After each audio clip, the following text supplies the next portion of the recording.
My name is Marla Spector, and I'm the editor-in-chief of the Florida Law Review.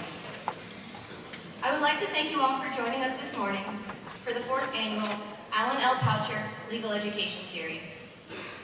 We are so very excited to present this year's topic, Legalize Marijuana, a conversation with experts.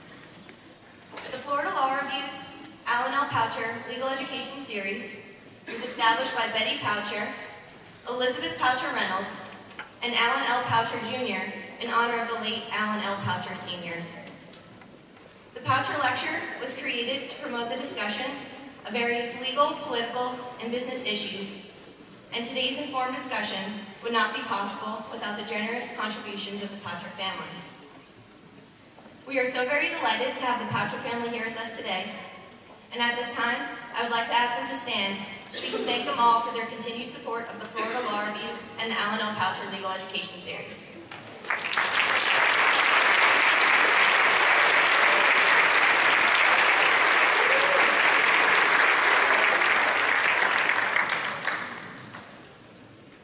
The Florida Law Review would also like to thank the Dean of the Levin College of Law, George Dawson, for his continued support.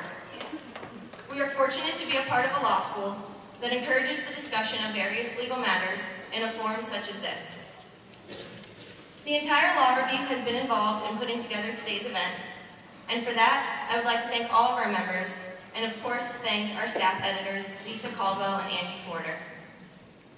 Of course, I cannot forget to thank our amazing Executive Symposium editors, Matthew Chris and Dustin Mauser, for the remarkable work they've put in to making today's Poucher Lecture possible. Lastly, the review is grateful for the guidance we receive from our faculty advisor, the one and only Professor Dennis Calfee. His support and advice have been crucial to making Poucher a success year after year. On that note, I would like to introduce Dustin Mauser, one of our Executive Symposium editors, who will introduce today's panelists and our moderator.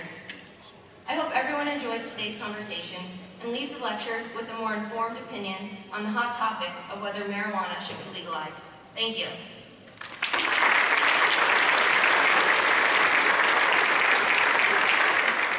Thank you. Thank you for joining us this morning for this fascinating discussion about the legalization of marijuana. I would like to take a few minutes to introduce you to the panelists who have kindly offered to join us here today. David Blake is the Deputy Attorney General for Legal Policy and Government Affairs of Colorado. Prior to joining the Colorado Department of Law in 2010, Blake served in a variety of roles with the U.S. Attorney General's Office, including Special Assistant U.S. Attorney in the District of Columbia, Counsel to the Guantanamo Detainee Review Task Force, and as a trial attorney in the Civil Division. Subsequently, he was appointed to serve on a task force that proposed rules for recreational marijuana in Colorado after the state's voters legalized marijuana for recreational use in 2012. He recently co-authored an article, Marijuana Legalization in Colorado, Learned Lessons, which was published in the Harvard Law and Policy Review. It detailed how Colorado implemented a regulatory regime for marijuana. Blake is a graduate of George Mason University School of Law. Please welcome Deputy Attorney General David Blake.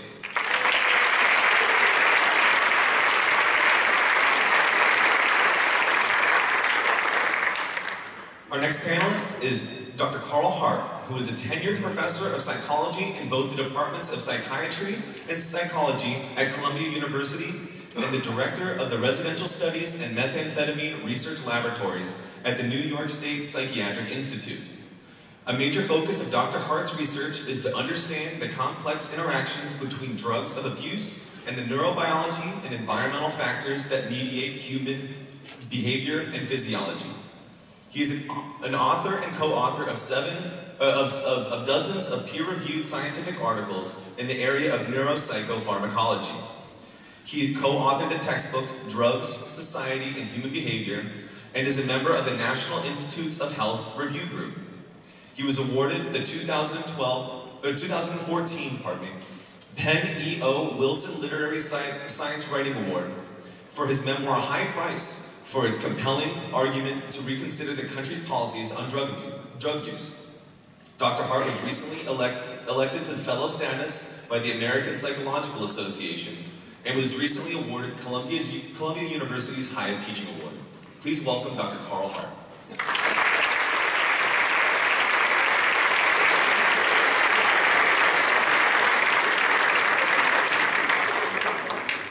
Bo Kilmer is a senior policy researcher at RAND Corporation, where he co-directs the RAND Drug Policy Research Center.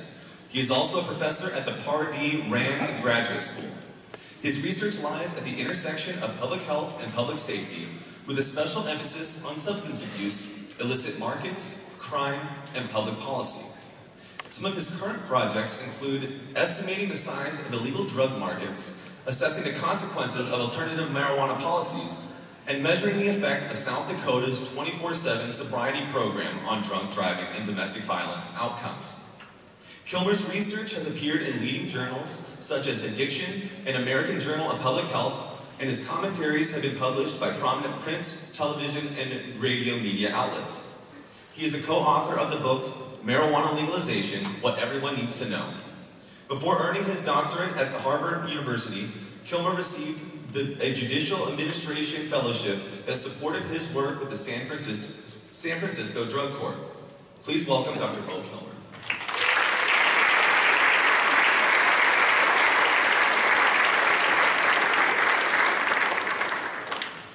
Bertha Madras is a professor of psychobiology in the Department of Psychiatry at Harvard Medical School, currently at McLean Hospital, and chair of the Harvard Medical School's NEPRC Division of Neurochemistry. In public policy, she was nominated by President George W. Bush and was unanimously confirmed by the U.S. Senate to serve as the Deputy Director for Demand Reduction in the White House Office of National Drug Control Policy. She promoted medicalization, evidence-based practices for treatment, and drug courts. She is the author of more than 170 scientific manuscripts, book chapters, and commentaries, and recently co-edited books on the effects of drug abuse on the human nervous system and the cell biology of addiction.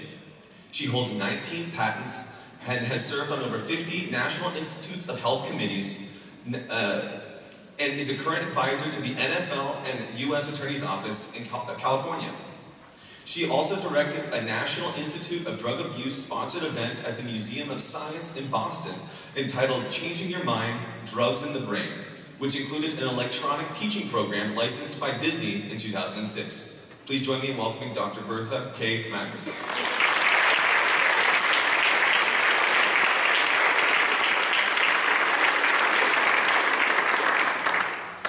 Robert Mikos is one of the nation's leading experts on federalism and drug law. He's a professor of law at Vanderbilt University Law School, where he teaches courses in federalism, constitutional law, marijuana law and policy, federal criminal law, and drug law and policy. His most recent scholarship analyzes the struggle among federal, state, and local governments for control of marijuana law and policy. Last year, he principally authored an amicus curiae brief which argued that Congress could not preempt Michigan's medicinal marijuana law. He has also written on the state's constitutional authority to withhold information from the government, the political safeguards of federalism, accuracy in criminal sanctions, the economics of the private precautions against crime, and remedies at private law. Professor Mikos earned his J.D. summa cum laude from the University of Michigan Law School, and after graduation clerked for the Chief Judge Michael Boudin of the U.S. Court of Appeal in the First Circuit. He is the author of a forthcoming textbook on marijuana law and policy by Aspen Publishers, which will be available in early 2016. Please welcome Professor Robert Mikos.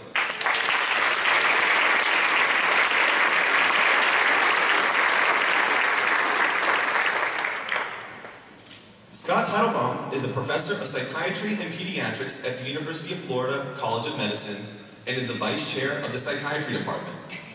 Dr. Teitelbaum is certified by the American Society of Addiction Medicine and directs the Florida Recovery Center, the state of Florida's premier treatment program for drug and alcohol addiction, which is located here at the University of Florida.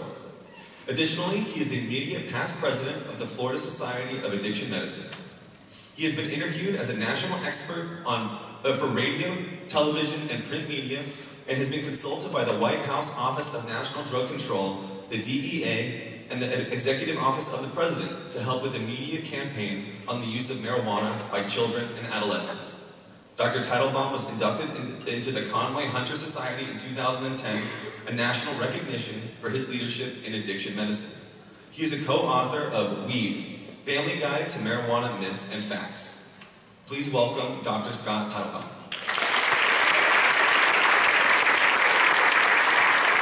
And please join me in welcoming our team of experts.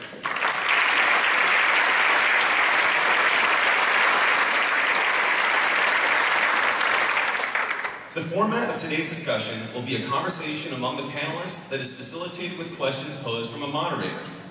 In order to be courteous to our panelists, we ask that you please turn your cell phones on silent, do not take any flash photos, and refrain from talking during the discussion. Our moderator for this event is Matthew Christ.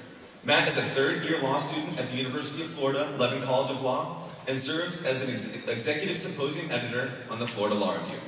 Please join me in welcoming Matt Christ to the stage.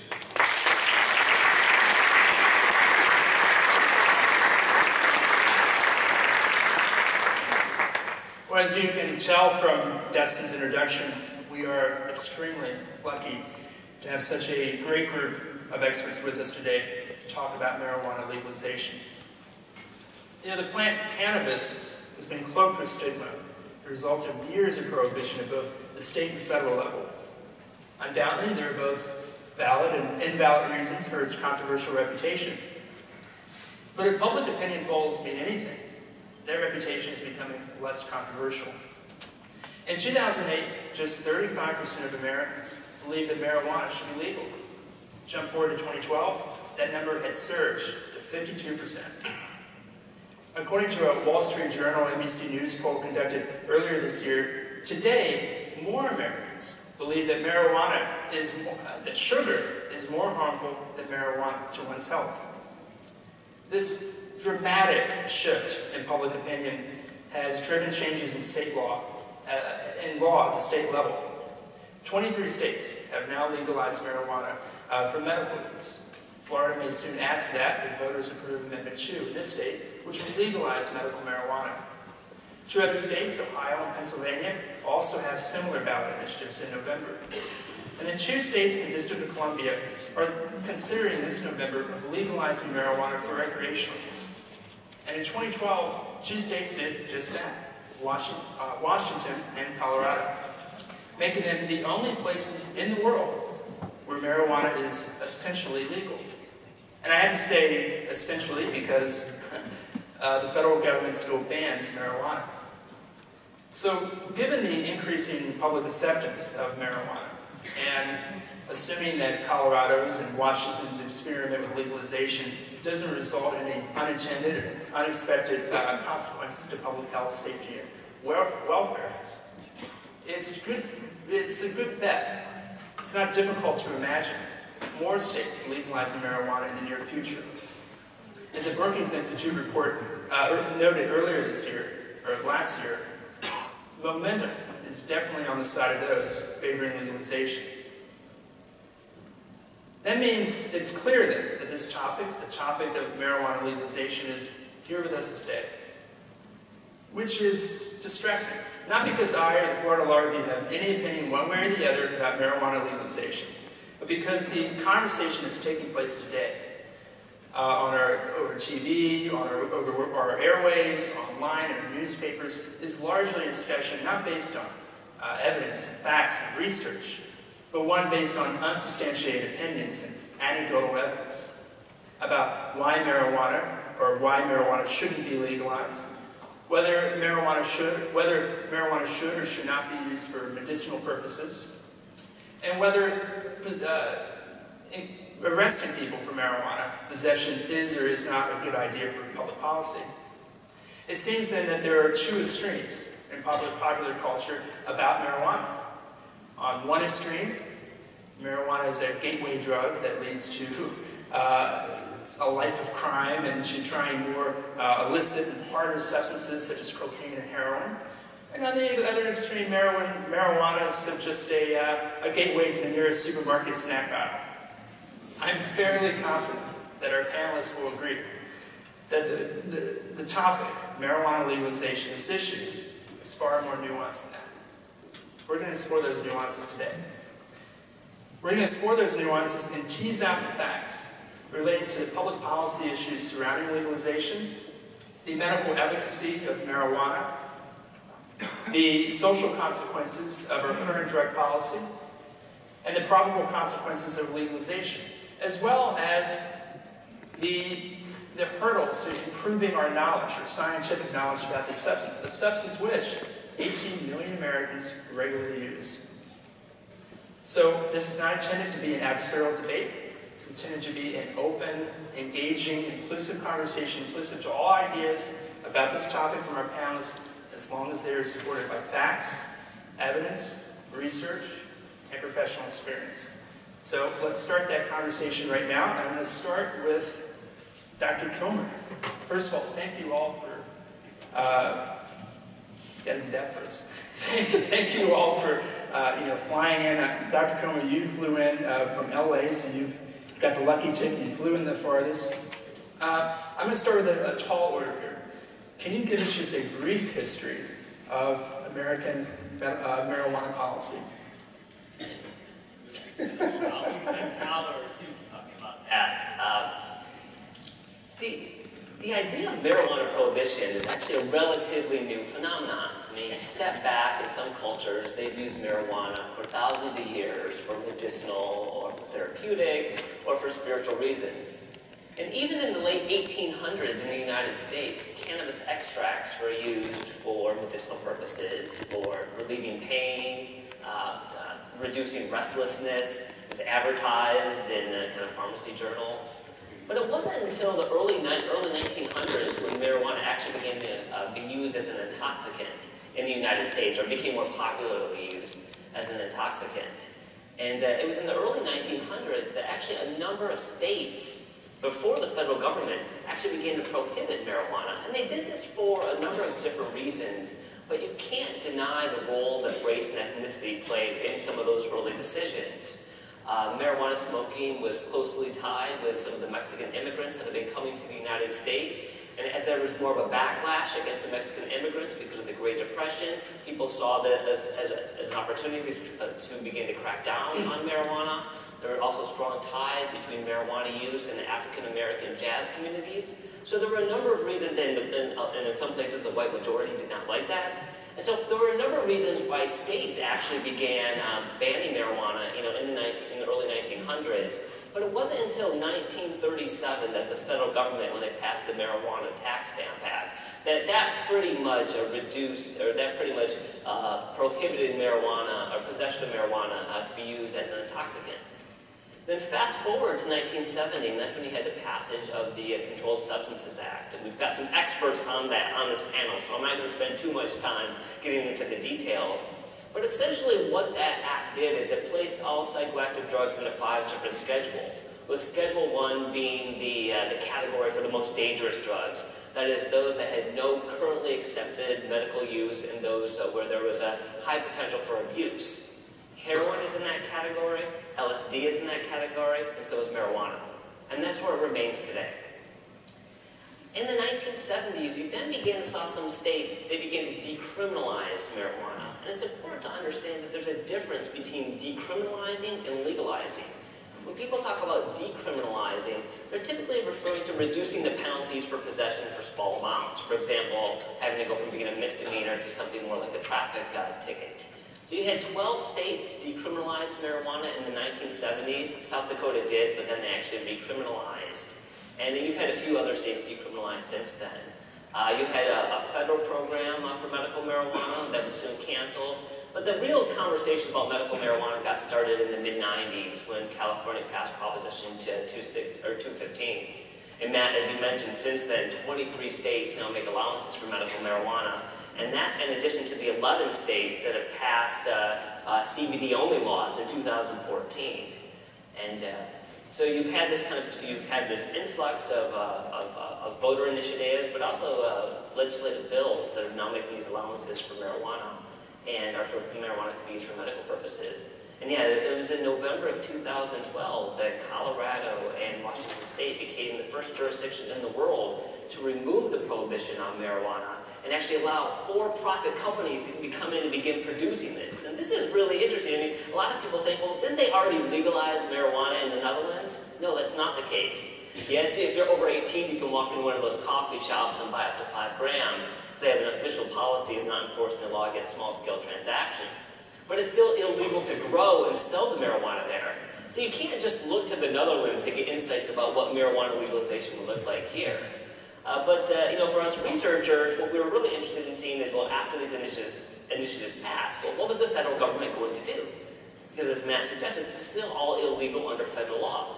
So we just kind of kept waiting and waiting and waiting, and David, I know you were especially waiting to see what they would do. But it wasn't until August of 2013 that the federal government, they released, the Department of Justice released the Cole Memo. And essentially what that said was, for the time being, they weren't going to block implementation efforts in Washington and Colorado as long as there were strong regulatory and enforcement systems in place. But they made it very clear that they weren't legalizing marijuana at the federal level, and they also said, hey, federal prosecutors, if you want to go after marijuana trafficking cases, here are kind of 8 different guidelines. You know, if they're selling to kids, serving fronts for organized crime, you should go after them.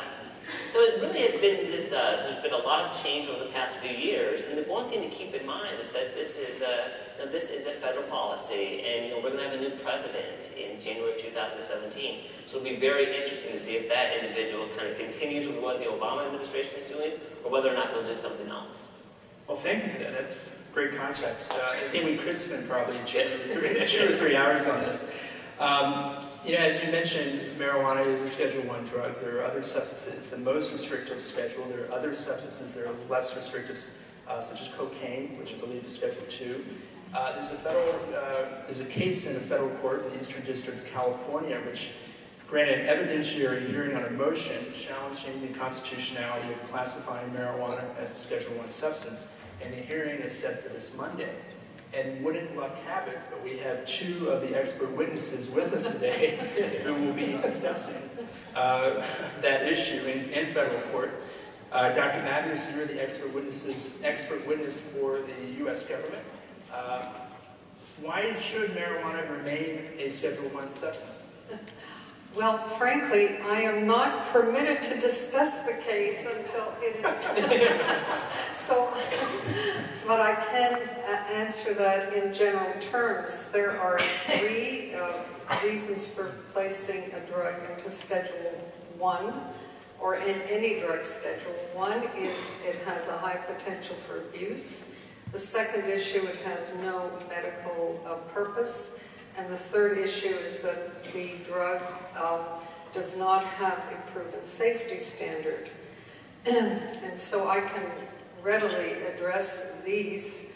There is, with regard to the abuse potential, the DSM-5, the Diagnostic and Statistical Manual, which defines psychiatric disorders, has clearly defined marijuana use disorder or cannabis use disorder as one of the diagnostic criteria.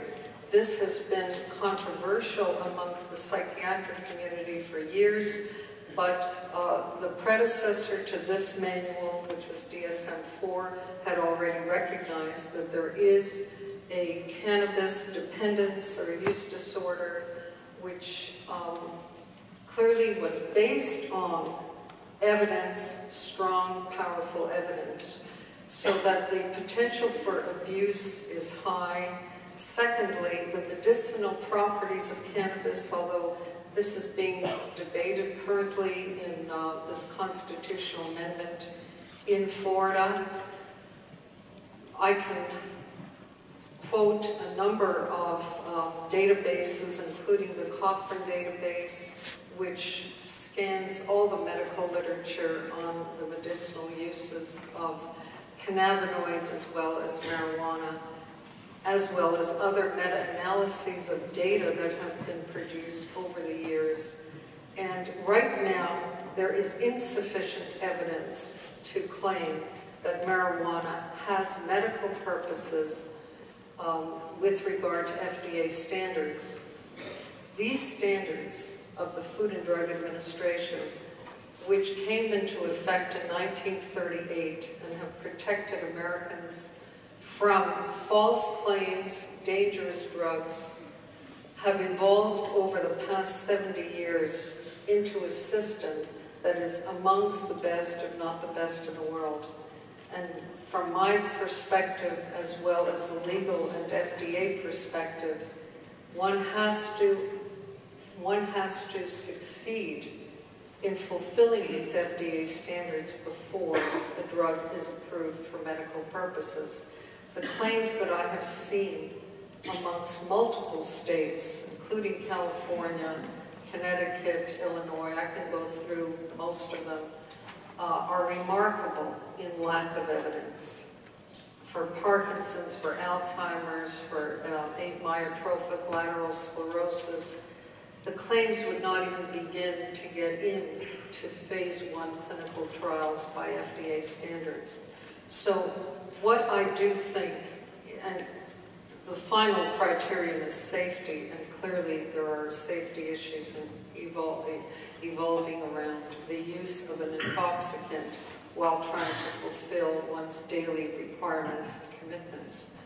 So from my perspective, there is a real issue with regard to the use of marijuana as for medical purposes based on scientific biomedical evidence using randomized controlled trials, and I can discuss many of them in terms of their strengths and weaknesses if there is an issue there. There is poor evidence that an intoxicating drug is a wise decision when alternatives may exist. And I certainly do think that in terms of compassionate concern for people who are in stages of diseases, we have to examine and try to accommodate the very narrow focus for those individuals.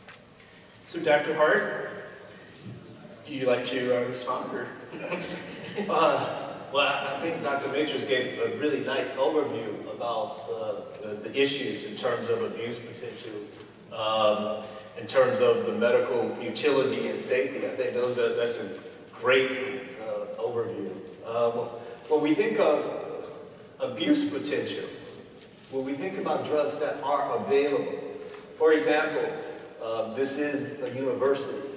Amphetamines are available. You are a university, so you guys know Adderall, right? Well, maybe you don't. This is Florida.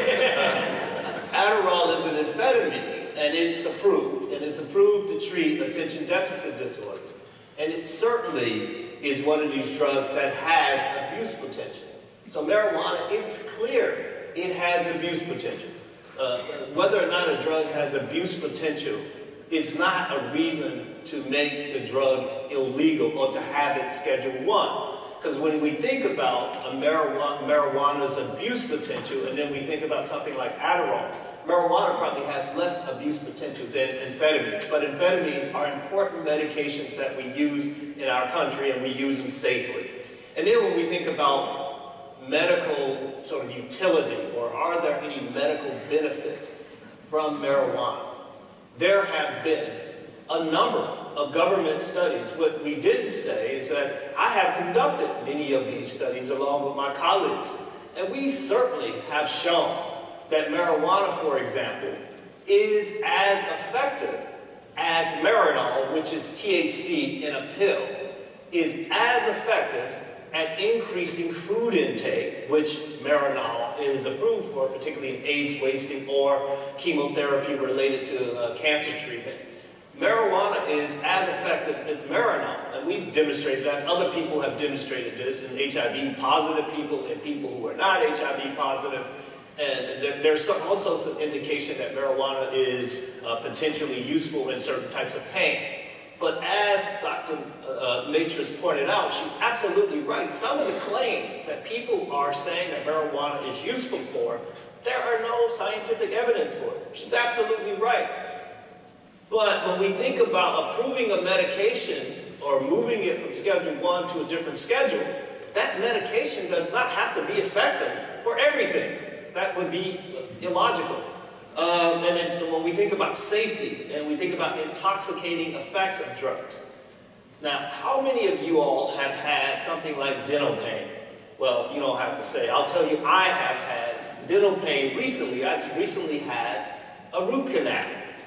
And so, that's painful, really painful.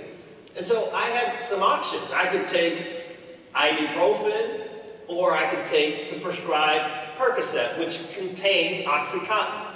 OxyContin is an intoxicating sort of substance.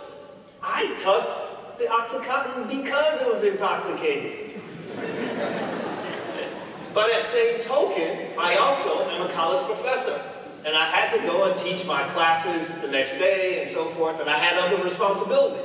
I met her because I knew that I couldn't take the intoxicant when I had to go and work, but when it was time to sleep or relax, it was clear what my choice was. So the notion that marijuana should not be moved in terms of the schedule to Schedule 2 because it has some intoxicating effects, that might be moralistic.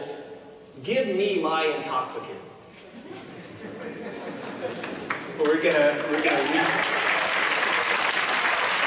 revisit, I guess, the medical side of this. Well, actually, Dr. Titlebaum, I'm sorry, would you like to add in?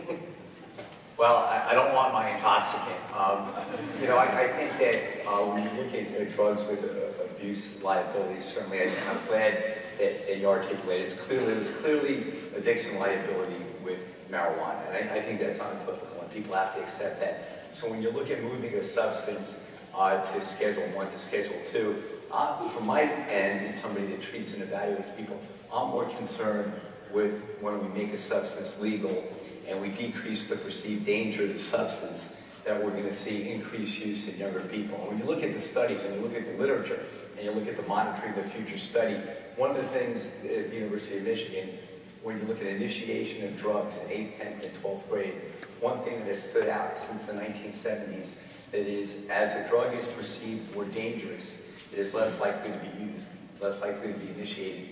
And as a drug is seen as more dangerous, it's less likely to be used. And as seen safer, it's more likely to be used. So when you look at marijuana since the 70s, as the perceived danger went up, the use went down. And as the perceived danger goes up, use goes down. As use goes up, perceived danger goes down. So what are you going to have? You're going to have a population, a young population, that is going to see a drug that's a medicine and is going to see a drug that is legal. And I think you have to kind of look at public health issues and have to accept the fact that you're going to see more use in younger people. The other thing that people haven't talked about is potency.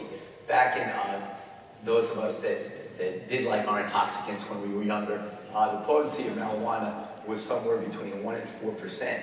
And today's marijuana is about roughly about 13%. So it's a different drug today that we see. And I'm not sure, staying away from the Schedule 1 versus Schedule 2, I think that any medicine, there's two things you don't do with medicines. You don't smoke them and you don't vote on them. So any substance that's a medication really ought to go through the same criteria than any other medicine. And there is a history here, and there are many medicines out there. Digoxin, which comes from the foxglove plant, which is a common medication for heart failure. I don't think there's anybody in Gainesville today or anywhere in the country smoking foxglove plant in their backyard for their heart contractility. And so I think we have to really be honest with ourselves. And if the discussion is whether or not a drug should be legal because people want the right to get high and want their intoxicants, that's a whole other conversation than trying to hide behind medication. The plant itself has 80 cannabinoids and 400 chemicals, and there are, as a pediatrician, there are kids with refractory seizures, and there's cannabidiol, which doesn't get you high, that has some efficacy. But like any other drug, you want to look at safety, you want to look at efficacy, and you want to prove it safe like any other drug. So, when I listen to the argument, I'm glad we're having a discussion today, which is the real issue. Really, the medicalization is a Trojan horse for legalization. And the real issue is, do people want the right to get high or not? And that's the discussion. And I think when you look at that, you have to be honest with yourself about what the possible public health effects will be with respect to driving, with respect to addiction liability, and some psychiatric issues. I think you have to really be honest with yourself, take a good look at it, and kind of put your opinion aside and really ask, well, I have this opinion, but what am I basing it on, and what am I going to have to deal with if it is legal? I want to follow up with Dr. Kilmer. Your RAND Corporation has done studies, I believe, on states that have legalized marijuana for recreational medical use. Are you able to model, I guess, in advance, what's going to happen, if a state legalizes it for recreational use? How many more people are expected to use? How many more traffic fatalities? Is that possible to do? You can try. When you're trying to project the consequences of legalization, that's very different from medical marijuana. Because go back to what I was saying before, we had decriminalization, which kind of reduced the penalties. Then you have medical marijuana, where in some states you can get it from dispensaries. But with legalization, it's just a very different policy option. Because with legalization, you're legalizing the production and the distribution costs. Or you're legalizing production and distribution, and that really reduced the costs. Right now, when somebody purchases marijuana, heroin, or cocaine, a lot of what they're doing is compensating the drug dealers and everyone else along that supply chain for the risk of arrest and risk of incarceration. You legalize marijuana, that eventually goes away. You also expect there to be increasing returns to scale as you have industrial grows instead of people growing in their backyards and basements. So if you're actually trying to project what would happen with legalization, you have to first of all kind of build that in and think about, well, what's going to happen for a jurisdiction that legalizes? What are they going to do with production? Are they going to allow outdoor production? Which, just to kind of put this in perspective, if you want to get a pound of high-potency marijuana from one of the growers up in Northern California, right now to have it processed and have it dried, it's going to run you about $1,500. I mean, that cost has gone down quite a bit over the past 5–10 years. If you were to grow it outdoors, like any other agricultural commodity, be thinking, cherry tomatoes and asparagus, other plants they actually transplant, I mean, that can drive those production costs to less than $40 for that same pound. So it makes it really hard to make these projections about what would happen with legalization, because to do those calculations, and I've tried, I've got to have a good understanding of what type of production is going to be allowed, how many producers are going to be allowed, is it going to be taxed, what's that tax going to be, what types of testing regulations are there going to be, and so that's kind of where we're at as researchers right now, just really trying to figure out what are all those different, kind of decisions that have to be made. But getting back to some of the work. So right now it's very hard to project. I mean, anyone who tells you that they know it's going to be bad for public health or they know it's going to be good for public health, I would look at them skeptically, because you really don't know, because it really depends on those different details. But to get back to some of the research that some of my colleagues have done, a lot of people wonder, we've got 23 states that now make allowances for medical marijuana, how's it played out in those different states? Well, it turns out that there's a lot of variation in how medical marijuana has been implemented across the country. A lot of people, when they think about medical marijuana, they think about California, Colorado, where it's really easy to get a card and they got dispensaries all over the place. It's not like that everywhere. But what a lot of the research was doing up until recently is they were just looking at whether or not it was a medical marijuana state or not a medical marijuana state. And it turns out that's not the right way to go about that research. Because some states like California are very different from states like Rhode Island. So what you really want to do is you want to kind of look at the pieces of that. Is this a law that allows dispensaries? Is this a law that allows it to be used for chronic pain? Do they require a home registry? So to do the good research, you really kind of want to get in. It's not this kind of binary decision. And so my colleagues have a paper coming out where they're really trying to tease this out. And they do find that in places that do allow dispensaries, that you do see an increase in adult recreational use. However, they didn't find an effect on youth consumption. But like I said, you're just starting to kind of see this research now. So I think before people pass judgment on medical marijuana, you're going to want to look at more research coming out. But you can't necessarily just take that medical marijuana research and apply it to the post-legalization world, because so much depends on the actual design considerations associated with legal marijuana. Let's talk about the present. Marijuana isn't legal at the federal level, but we have a situation where 23 states have legalized it have basically said we know better, have legalized it for medicinal use. 2 states, as we mentioned earlier, have even used it for recreational use. Professor Michos, what are the legal consequences of this? Shouldn't federal law preempt state law? Well, it's a good question. I think there's a problem here. that Bo identified in the sense that is, there's almost too many cooks in the kitchen right now. We have the national government that is espousing a strict prohibition policy. It's softened its stand a bit on enforcement of that policy, but it's still a law in the books. You have these states and the District of Columbia that have legalized possession, cultivation, and distribution of the drug. And then you also have local governments espousing their own marijuana policies. In some states that continue to prohibit marijuana, local governments are trying to legalize it. In some states, including Colorado, that have legalized marijuana, some local governments are trying to turn back the clock and prohibit it.